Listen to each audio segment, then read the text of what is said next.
Excellent, Paul. So it's really good to be with you today. Thanks so much for sparing the time.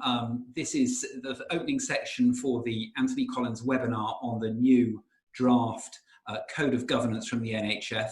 And so, Paul, as Head of Governance and Compliance, it's really good to have you with us leading on the project. Thanks very much, Peter, and hello to everyone who has taken the time to tune in to this webinar. I'm glad that you're interested in the code and learning more about it. Very good. So just to kick off, just a couple of quick questions then, Paul. First question, if you'd just like to talk about the background and context for the Code of Governance review and how it sits within the wider framework that you're aware of. Yes, so we made a commitment that we were going to review the Code of Governance back when the Social Housing Green Paper was published.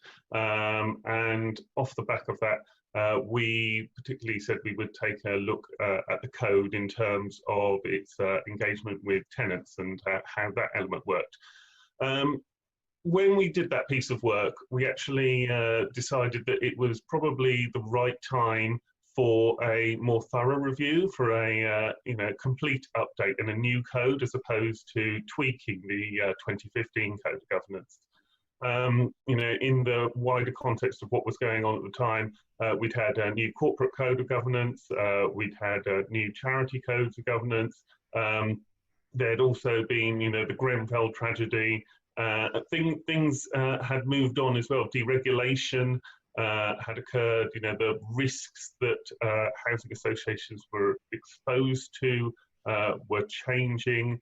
The models of operating as well of housing associations was changing as well. So, with the funding and investment side, in that context, we decided that it was actually worth a complete review. And the way we approached the review was one where we were looking to, really understand what the sector needed and what stakeholders needed as well. So the first stage of the review was very open. We asked a lot of open questions. We consulted on a very wide number of principles to the code. And we got some really good responses off the back of that, much better than we were expecting, which delighted me. Obviously, really pleased that people are interested in governance, and things have obviously moved on massively since people started focusing on corporate governance probably back in the 90s with Cadbury and all of that.